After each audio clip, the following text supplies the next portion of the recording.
the shareholder meeting my brother-in-law called to restructure leadership, he stood at the head of the table I had bought in the company I had founded and said, "Let's be honest about how we got here.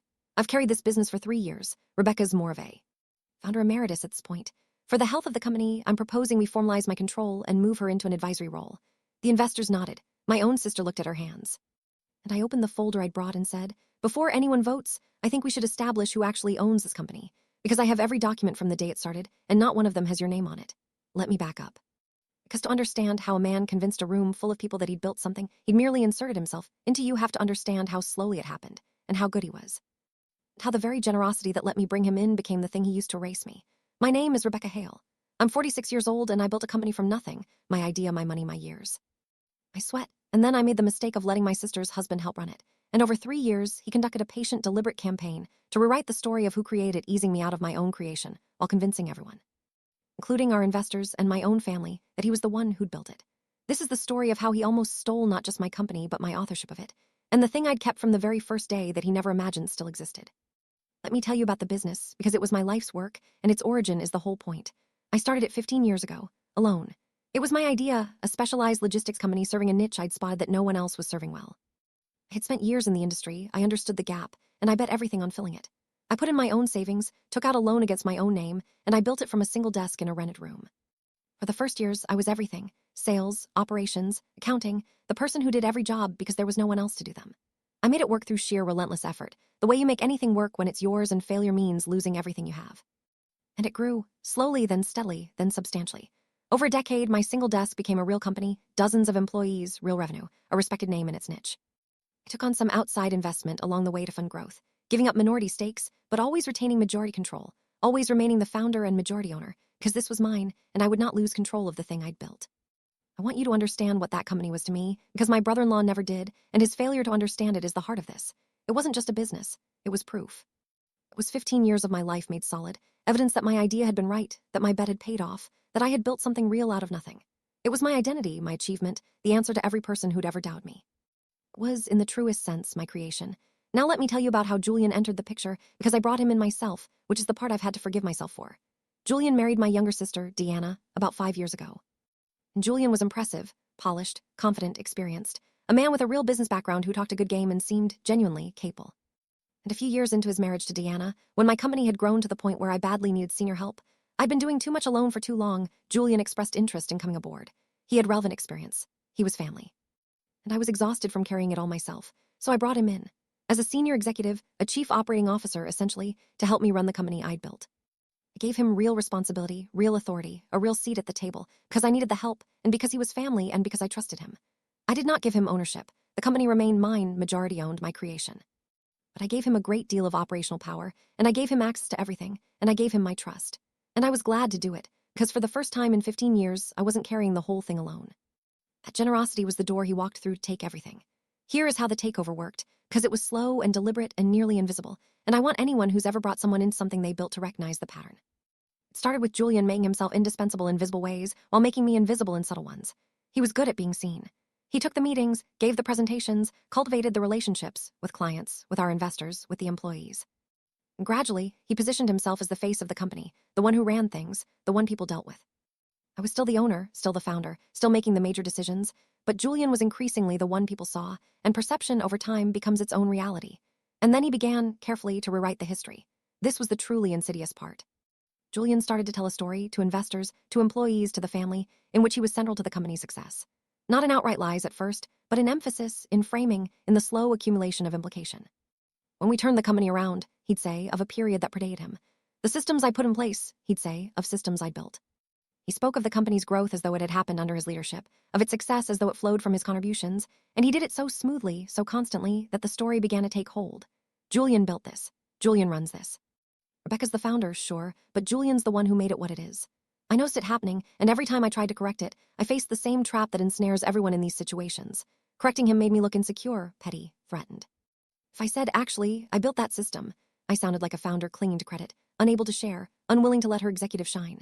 Julian had created a dynamic where asserting my own authorship of my own company made me look small, so I mostly let it go. I told myself it didn't matter who got credit as long as the company thrived and focused on the work, which was exactly what he was counting on, because while I focused on the work, he focused on the story. And the story was what would eventually be used to push me out. Let me give you one specific example, because it captures the whole method in a single afternoon. We had a major client, our largest account, one I had personally landed 8 years earlier, back before Julian existed in our world, after a courtship of that client that took me 2 years of patience and travel and late nights, and at a client dinner. With our biggest investor present, the client's CEO raised a glass and thanked the team for years of partnership and turned to Julian, because Julian had been the face lately, and said, "And I understand we have you to thank for a lot of it." And Julian, instead of doing the simple, honest thing, instead of saying, "Actually, Rebecca built this relationship years before I arrived," smiled modestly and said, "We've all worked hard to earn your trust." As if he'd been there for the 2 years of courtship. As if the relationship I'd built with my own hands were a collective achievement he'd co-authored. And I sat there at my own client's dinner, and I felt the trap close, because what could I say? If I corrected it, "Actually, I landed this client 8 years ago alone, before Julian was here," I'd have looked like exactly the insecure, credit-hungry founder Julian was privately describing me as. In front of my biggest client and my biggest investor, correcting the record would have made me look small and made Julian look gracious. So I said nothing. I smiled. I let it stand. And I drove home that night understanding, for the first time with real clarity, the genius of what he was doing. He built a machine where every truth I might tell about my own work would make me look bad for telling it. He'd made my own authorship unspeakable. The more I'd actually done, the pettier I'd look for saying so. And a founder who can't speak her own history is a founder halfway to being erased from it. That was the night I first thought about the papers in the storage boxes, the founding documents, the incorporation, the original letters, though I didn't yet understand I'd need them. I just thought, at least somewhere in writing, the truth exists, even if I can't say it out loud without looking like I'm grasping. I filed that thought away. It would save me, eventually. Let me tell you about the subplot that would become my salvation. A woman named Ingrid, my first employee. Ingrid had been with me almost from the beginning, the first person I ever hired, back when the company was a desk in a rented room. She'd been with me through everything, the lean years and the growth, and she knew, better than anyone alive, exactly whose company this was and exactly who had built it. Ingrid watched Julian's campaign with a growing alarm that she was, for a long time, too junior and too cautious to voice. But she saw it. She saw him taking credit for my work, rewriting the history she'd personally lived through, easing me toward the margins of my own creation. And Ingrid, loyal Ingrid, kept her own quiet record, not out of any plan at first, just out of the instinct of a person who couldn't stand watching a lie take hold. She remembered how it had really been. And she would turn out to be a witness whose testimony no rewritten story could survive. Let me tell you about the second subplot, the one that hurt the most. My sister, Diana. Because Julian was Diana's husband, and as his campaign advanced, my own sister was caught in the middle, and gradually, painfully, she tilted toward him. Not out of malice, Diana wasn't cruel, but Julian was her husband and she heard his version of things every night. The story he told at home was one in which he was the real force behind the company, and I was an aging founder who couldn't let go, who resented his success, who was holding the business back. Diana came to believe it, at least partly, because it's very hard not to believe the person you're married to, and because it flattered her husband, and because believing it was easier than accepting that her husband was trying to steal her sister's life's work. So Diana slowly became part of the pressure, gently suggesting I should think about stepping back, that I deserved to enjoy life, that maybe it was time to let the next generation lead. She thought she was being kind. She was being used. Here's how it escalated to the breaking point. After 3 years of this slow campaign, Julian made his move. He built the story thoroughly enough. He was the real leader. I was the founder who couldn't let go, and he'd cultivated our investors carefully enough that he believed he had the support. And he called for a restructuring of leadership, a formal reorganization that would consolidate control under him and move me into an advisory role, a euphemism for pushing me out of the company I owned and built, easing me into a powerless emeritus position while he took the reins of my creation. The audacity of it still stuns me. He was proposing, essentially, that the owner and founder of a company be demoted out of leadership in favor of the executive she'd hired, and he'd built the narrative so well that it didn't sound insane to the room. It sounded like a reasonable succession, a founder gracefully stepping back, a capable leader taking over. He'd spent 3 years making my own erasure sound like good governance. Let me tell you about the midpoint, the moment I almost accepted my own erasure, because I wanted to be honest about how close it came. Because Julian, clever to the end, didn't just threaten a hostile push-out. He offered me a golden exit. He and the investors he'd cultivated proposed a buyout, a deal to purchase my stake, a substantial sum framed as a graceful retirement, a reward for my years of founding work, a chance to walk away wealthy and let the new leadership take over. And it was tempting. God, it was tempting. I was exhausted from 3 years of watching my authorship erode, tired of the constant subtle fight, worn down by my own sister telling me it was time to sit back. And here was an offer to walk away with a lot of money and be done with the exhausting daily erosion. I nearly took it. I sat with the buyout papers and I thought, maybe they're right, maybe it is time. I should just take the money and go and let Julian have the company and stop fighting for credit that apparently no one but me and Ingrid remembers I deserve. What stopped me was a conversation with Ingrid. Because when the buyout was proposed, Ingrid came to my office, closed the door, and said something that changed everything. She said, "Rebecca, if you take that deal, in 5 years no one will remember you built this. Julian will tell the story, and the story will become the truth, and everything you made will have his name on it. You won't just be selling your shares. You'll be selling your whole life's work to man who'll erase that you ever did it." I've watched him do it for 3 years. Don't let him finish. You built this. I was there. I was the first person you hired in that little rented room, and I will not sit here and watch you sign away the truth of that because you're tired. Being tired isn't a reason to let someone steal your life. And she was right. The buyout wasn't a graceful exit. It was the final act of the erasure. The moment I would voluntarily hand Julian not just my company but my authorship of it, and walk away letting the lie become permanent. I put the papers down. I was not going to sell Julian the truth. And then I did what I should have done the moment his campaign began. I went back to the beginning, literally, to the documents from day one. Because here is what Julian, in 3 years of rewriting history, had never bothered to check. I had kept everything. Every document from the founding of the company. The original incorporation papers, with my name as sole founder. The original capital contributions, showing my money and only my money at the start. The ownership letter, showing my majority stake, unbroken, through every round of investment. The loan I'd taken against my own name to start it. 15 years of records establishing, beyond any argument, exactly who had founded this company, exactly who owned it, and exactly whose creation it was. Julian had built a story. I had the documents. And documents, unlike stories, don't care how confidently they're contradicted. I assembled it all, the complete paper trail of the company's true history, from the rented room to the present, and I asked Ingrid to prepare to tell what she'd witnessed.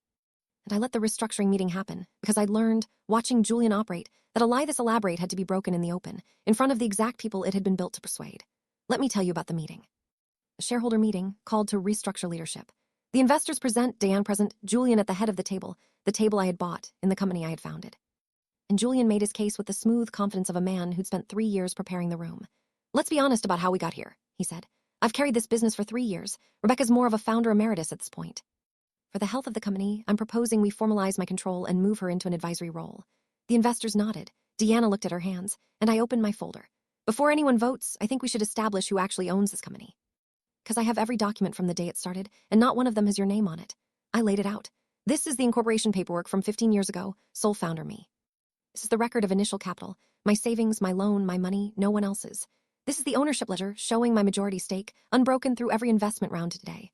I own this company. I have always owned this company. I founded it alone, from a rented desk, and built it for a decade before Julian ever set foot in it. I looked around the room. Julian has spent 3 years telling you he built this. He's used words like, when we turned it around, and the systems I put in place, about a company that was already successful when he arrived, running on systems I built before he'd ever heard of us. He didn't build this company. He was hired to help run a company I'd already built, and now he's trying to use a story he invented to take a company he doesn't own.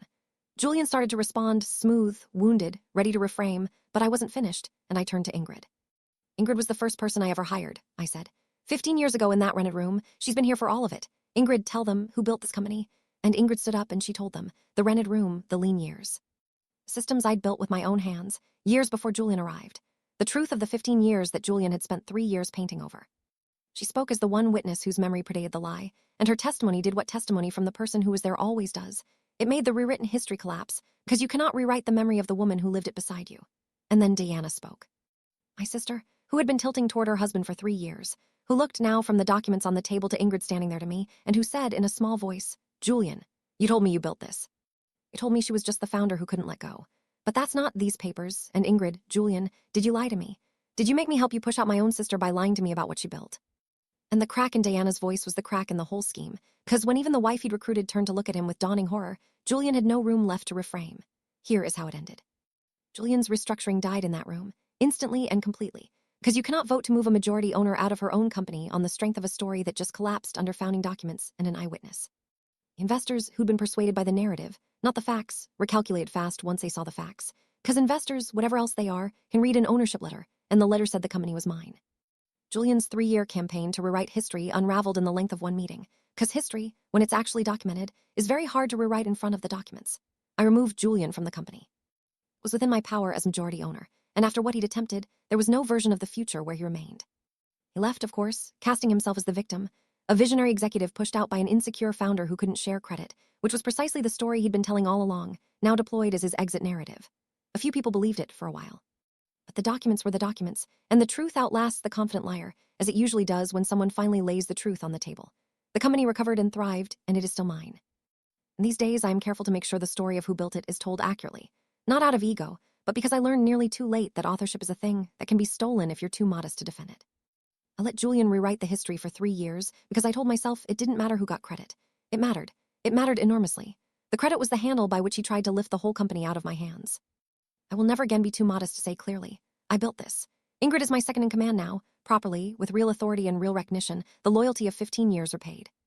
She saved my company and my authorship of it with the simple, unshakable testimony of the person who was there. I think about what she said often. Being tired isn't a reason to let someone steal your life. It's the truest thing anyone said to me in those 3 years. Deanna's the hard part, the bittersweet part. My sister had to reckon with the fact that she'd let her husband use her to help push out her own sister, that she believed his lies over my life's work, that she'd told me to step back from a company he was trying to steal. Julian's marriage to her did not survive the revelation of what he was. She could not stay married to a man who tried to rob her sister and lied to her to make her complicit. Deanna and I have slowly rebuilt, because she was, in the end, another of Julian's victims, deceived rather than malicious, and because she chose the truth when it counted in that room, when she turned to her husband and asked if he'd lied. It cost her her marriage to ask. She asked anyway. That's my sister, underneath the 3 years of Julian's poison, and I forgave her, because forgiveness was possible where it wasn't with Julian. She'd been used, and she'd found her way out, and she was still my sister. For 3 years, my brother-in-law tried to steal not just my company but the story of who created it, to erase 15 years of my life and write his name over them. He built his whole campaign on a story, told confidently and constantly, until the story nearly became the truth. And he almost won, because I was too modest to defend my own authorship, too willing to believe it didn't matter who got the credit, too tired to keep fighting for the recognition of what I'd plainly done. But I had kept the papers. Every document from the very first day, from the rent room, from the moment the company was nothing but my idea and my money and my name. When he finally moved to take it, I laid those papers on the table, and I let the woman who'd been there from the beginning tell the truth, and the story he'd spent 3 years building collapsed in front of the documents it had been designed to bury. A story can be rewritten, a memory can be poisoned, a founder can be made to look like an obstacle in her own company.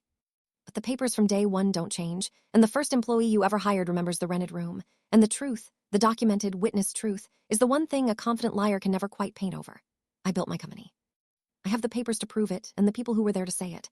And I'll never again be too modest to tell anyone who tries to take it. I was there from the first day. It has my name on it. It always did.